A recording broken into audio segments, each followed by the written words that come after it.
The Judgment the Final Hour Ambassador Sarah Chun stood perfectly still in the center of the Grand Assembly Chamber. Around her, thousands of alien beings filled the massive amphitheater that stretched up into the darkness above. Some floated in energy fields, others perched on crystalline branches, and many more existed in forms that human eyes could barely comprehend. The air hummed with translation devices, working overtime to convert hundreds of languages into something resembling understanding. Sarah wore her formal diplomatic uniform, the deep blue fabric bearing Earth's symbol of a rising sun over green and blue waves.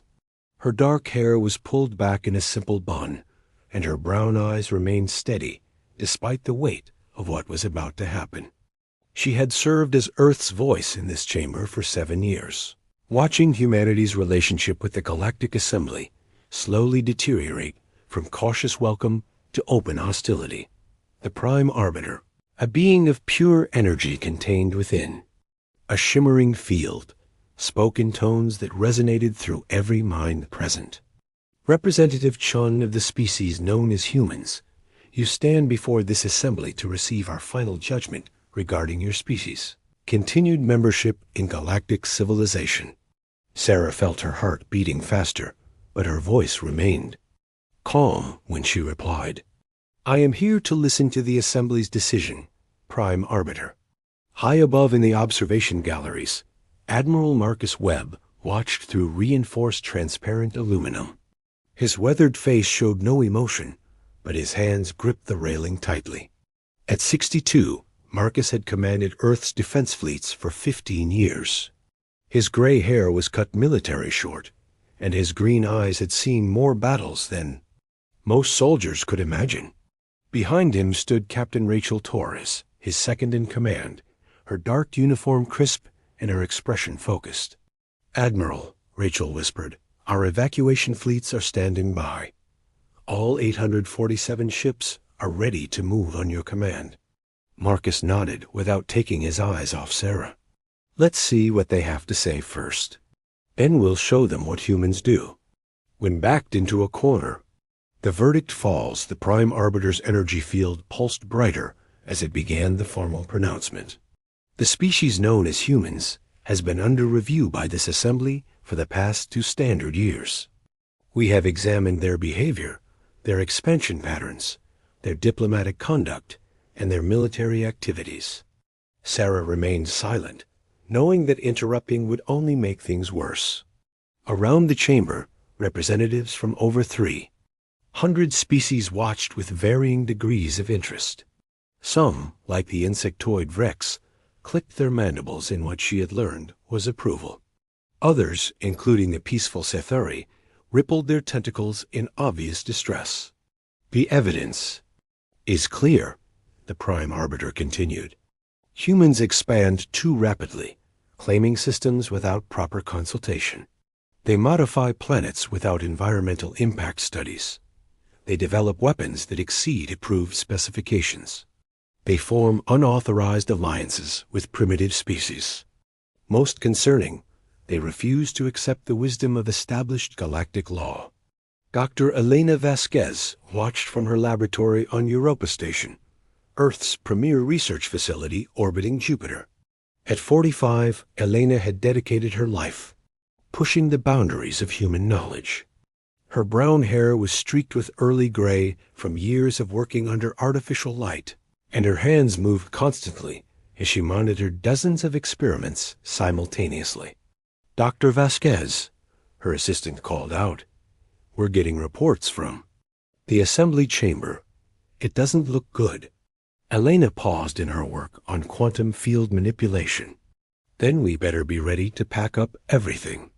Every piece of research, every prototype, every failed experiment. If they're throwing us out, we're taking all our knowledge with us."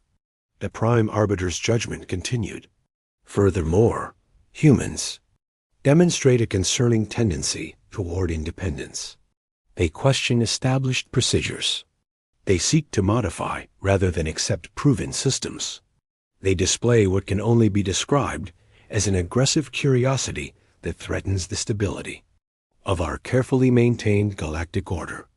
President James Sullivan sat in the Oval Office, surrounded by his cabinet and military advisors.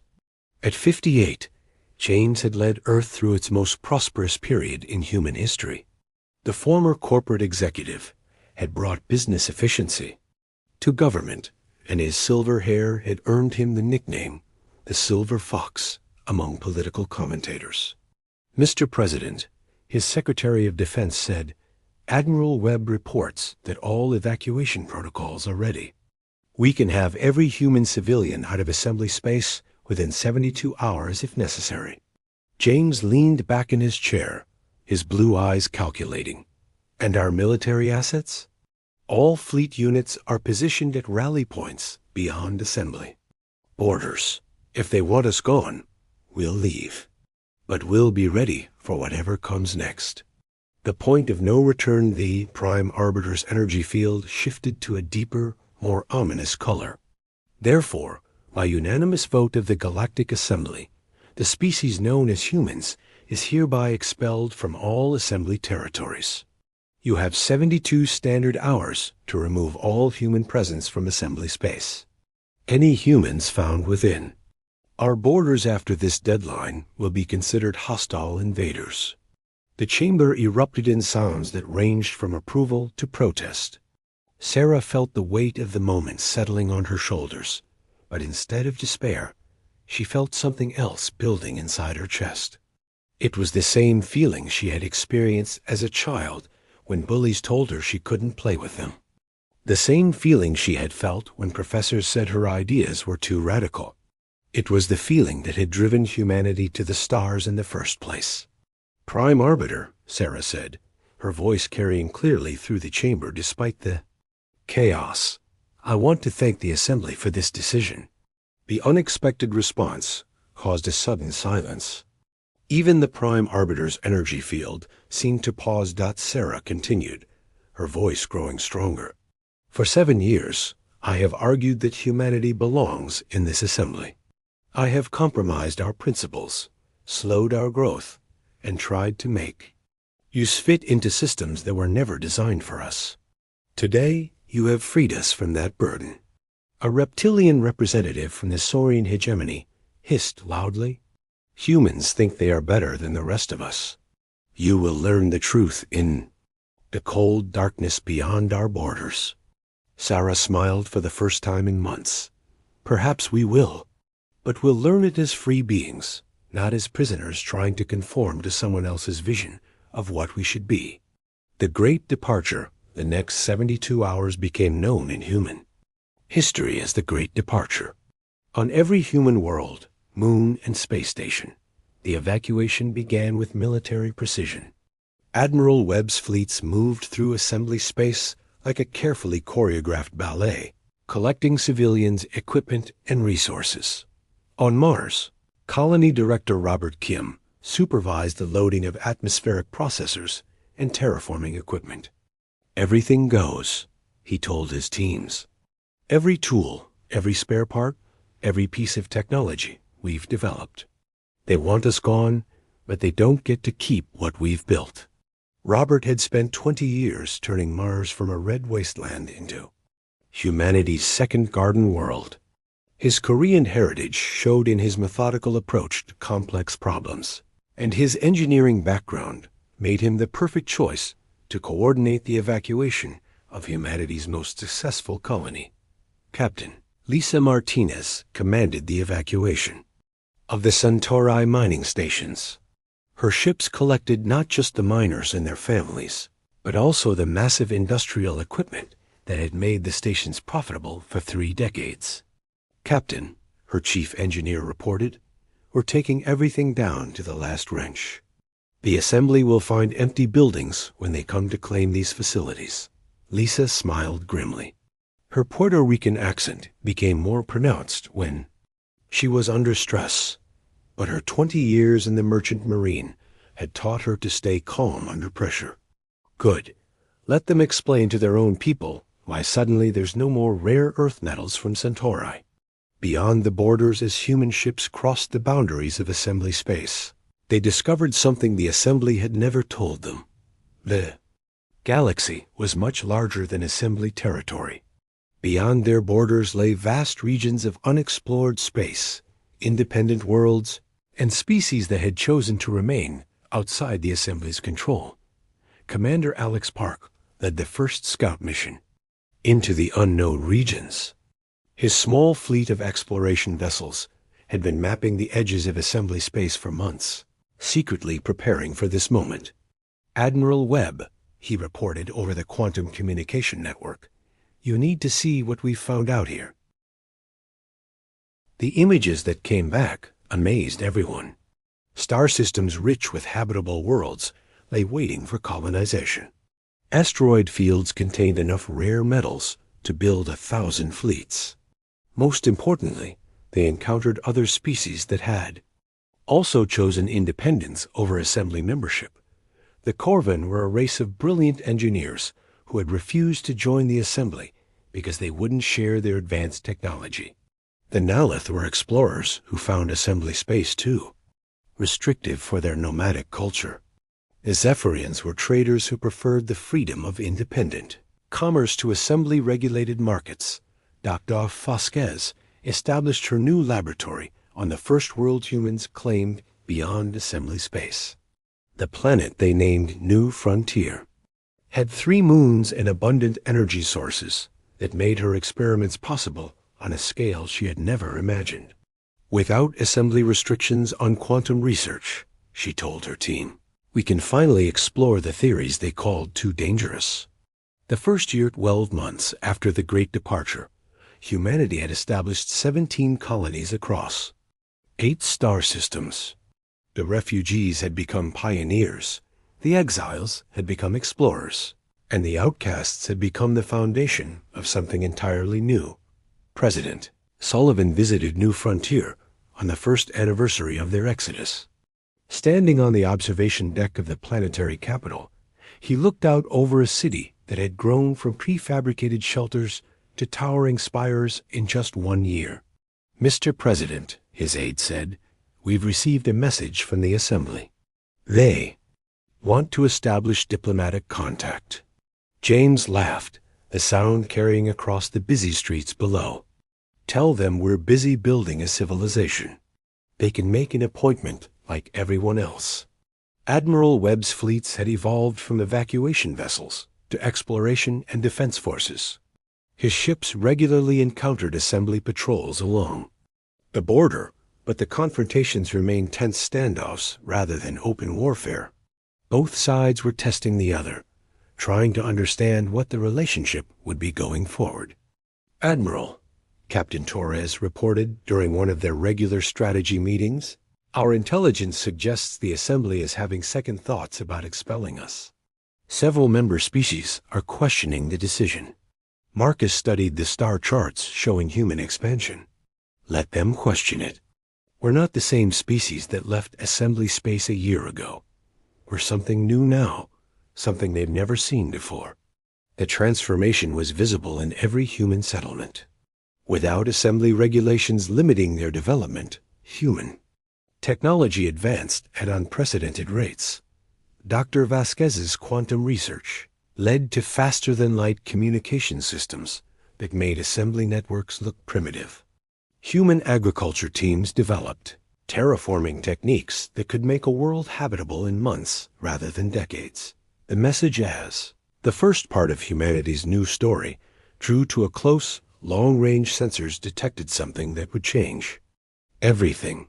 Deep in the void between galaxies, automated probes picked up signals that were clearly artificial, but unlike anything in assembly databases. Sarah Chun, now serving as humanity's first ambassador to the independent worlds, received the report in her office on New Frontier. The signals appeared to be coming from a massive structure moving through intergalactic space, heading toward their galaxy. "Ambassador," her communication officer said, "the pattern suggests this isn't just a ship. It's something much larger, and it's been traveling for a very long time." Sarah studied the data, her diplomatic instincts telling her this discovery would have consequences far beyond anything the Assembly had imagined when they expelled humanity. Whatever was coming Humans would meet it as free beings, not as junior members of someone else's civilization. She opened a communication channel to Admiral Webb's flagship. "Admiral, we need to talk. Something's coming, and I have a feeling. The Assembly's going to need us a lot more than we need them." The first chapter of humanity's exile was ending, but their real story was just beginning. Asterisk rise at the human dominion 5 years of freedom 5 years had passed since the great departure, and the galaxy had learned to fear the name human. Ambassador. Sarah Chun stood on the bridge of the diplomatic vessel Unity, watching as New Terra's orbital shipyards constructed vessels that dwarfed anything the Assembly had ever built. The woman who had once begged for humanity's place in galactic civilization now commanded respect from species across the galaxy. "Ambassador," her communications officer reported, "we're receiving priority messages from 7 different independent worlds. They all want to join the Free Worlds Coalition." Sarah nodded, her eyes still fixed on the construction outside. The Free Worlds Coalition had grown from a desperate alliance of outcasts to the most dynamic power in the galaxy. What had started as humanity's refuge had become something that threatened the very foundations of Assembly control. Admiral Marcus Webb materialized as a hologram beside her, his image transmitted from the military command center on Frontier Station. At 67, Marcus had grown into his role as Supreme Commander of Free World's Defense Forces. His gray hair was now completely white, but his eyes burned with the intensity of a man who had found his true calling. "Sarah," he said, "our deep space reconnaissance reports are coming in. The Assembly has positioned observation fleets along our entire border. They're watching us very carefully." "Let them watch," Sarah replied. "They'll see what happens when you stop trying to control human potential." The transformation had been remarkable. Dr. Elena Vasquez's research facilities now spanned 3 worlds and produced technologies that seemed like magic to other species. Her breakthrough in quantum manufacturing had eliminated scarcity from human settlements. Any world with basic raw materials could now produce whatever its population needed, from simple tools to complex starship components. Dr. Vasquez, her research coordinator, called from the main laboratory on Research Station Alpha. "The Assembly has submitted another formal request for our quantum manufacturing specifications." Elena laughed as she monitored the latest experiments in dimensional engineering. Her hair was now completely gray, but her hands remained steady as she manipulated controls that would have been impossible to build 5 years ago. "Tell them the same thing we told them last month. They expelled us for being too dangerous to control. They can't have it both ways." The coalition grows President Michael Chun, Sarah's younger brother, who had won election on a platform of aggressive expansion, addressed the Coalition Council from the Capitol building on Liberty Prime. The former corporate lawyer had transformed into a statesman who understood that humanity's future lay not in compromise, but in demonstrating superior alternatives to Assembly rule.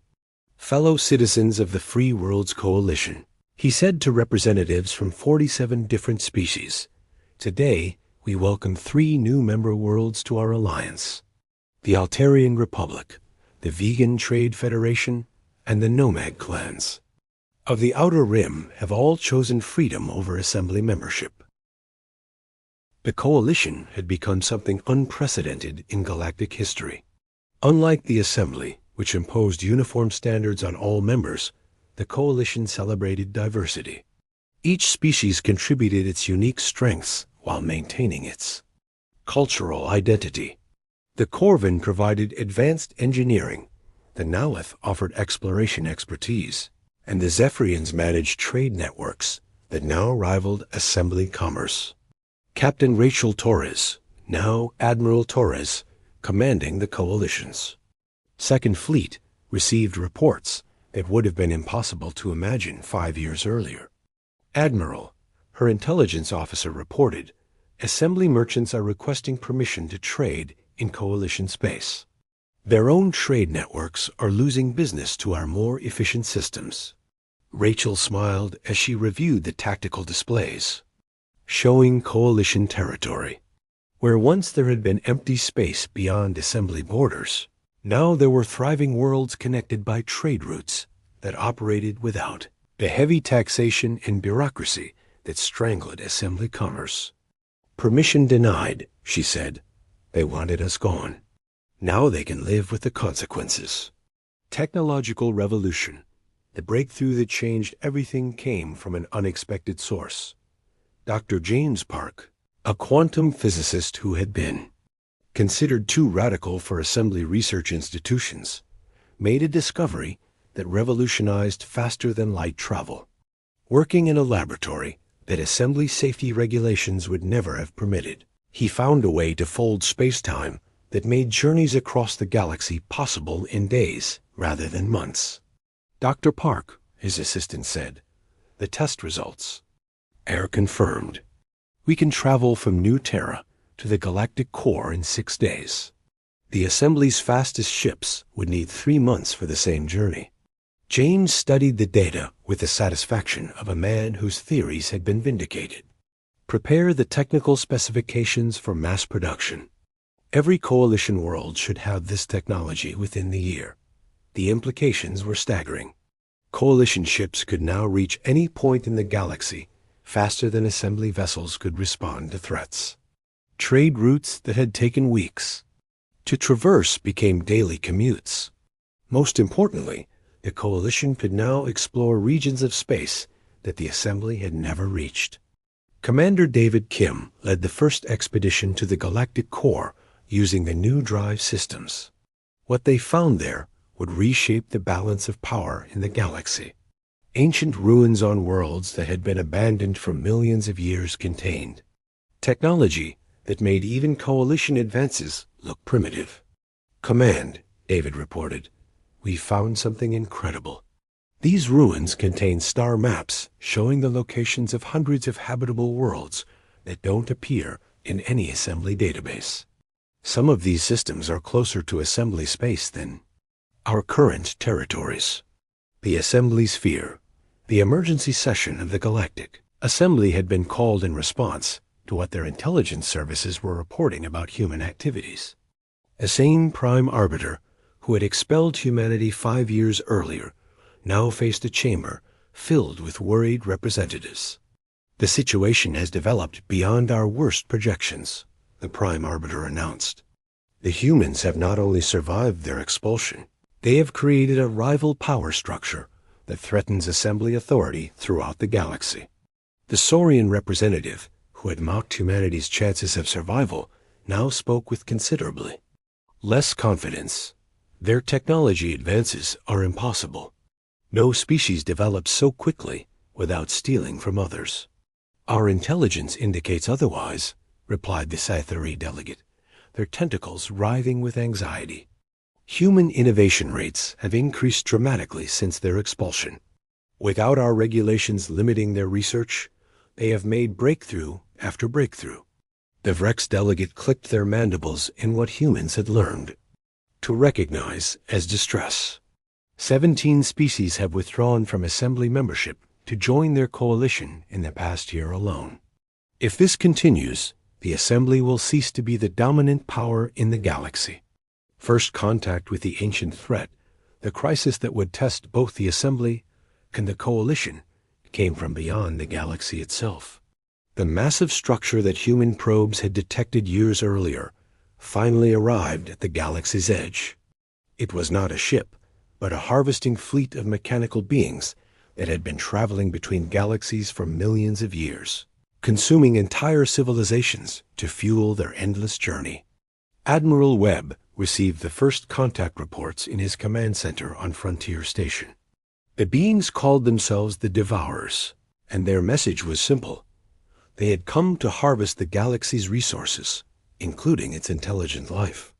"Admiral," his tactical officer reported, "their advanced fleet consists of over 1,000 ships, each one larger than our biggest dreadnoughts. They're heading directly for the galactic core." Marcus studied the tactical projections with the calm that came from decades of military experience. Send word to President Shun and Ambassador Sarah. Tell them it's time to find out what humans can really do when our backs are against the wall. The Assembly's response to the Devourer threat revealed the weakness that had led to humanity's expulsion. Committees formed to study the problem. Regulations were drafted to govern the response. Environmental impact studies were commissioned to assess the effects of defensive measures. While the Assembly debated, the Coalition acted. Dr. Vasquez's research teams began developing weapons specifically designed to combat the Devourer's technology. Admiral Torres' fleets moved to intercept the invaders before they could reach populated systems. President Shun authorized the use of any resource necessary to defend not just Coalition worlds, but the galaxy itself. The Coalition's offer ambassador, Sarah Chun, requested an emergency meeting with the Assembly leadership.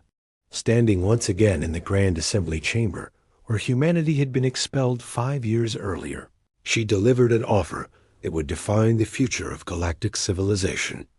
Members of the Galactic Assembly, she began, 5 years ago, you declared humanity too dangerous to remain in your civilization. Today, I come to offer you the protection of beings you considered unfit for galactic society. The chamber fell silent. The same representatives who had voted for humanity's expulsion now listened to a woman who commanded fleets more powerful than their own. The Devourers represent a threat that no single species can face alone. The Coalition offers a full alliance to defend the galaxy. Our technology, our fleets, and our people stand ready to fight for every inhabited world, regardless of whether they are Coalition members or Assembly territories. The Prime Arbiter's energy field fluctuated with what humans had learned to recognize as uncertainty. What do you require in return for this assistance? Sarah smiled with the confidence of someone who held all the advantages. Recognition that the Coalition is the equal of the Assembly in galactic affairs. An end to the trade restrictions that limit commerce between our territories.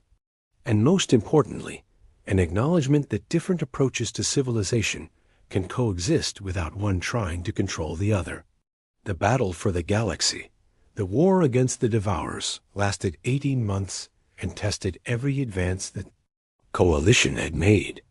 Admiral Webb coordinated the largest military operation in galactic history, combining Coalition fleets with Assembly forces in a desperate attempt to stop the mechanical invaders.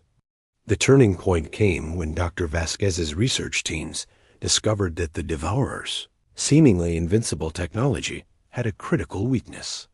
Their quantum field generators, which made them nearly indestructible, could be disrupted by the same dimensional engineering techniques that powered Coalition manufacturing. All fleets. Admiral Webb broadcast on the priority command frequency. Implement Protocol 7.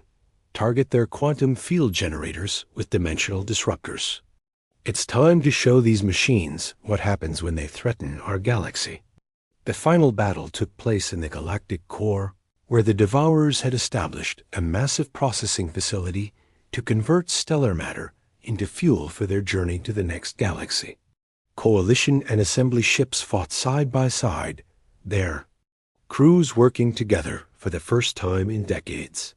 When the last Devourer ship was destroyed, the galaxy had learned a fundamental lesson about the species they had expelled.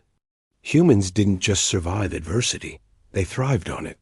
They didn't just adapt to challenges, they transformed them into opportunities.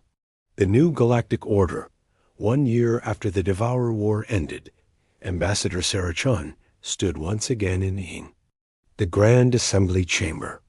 But this time, she wasn't there as a supplicant or even as an equal.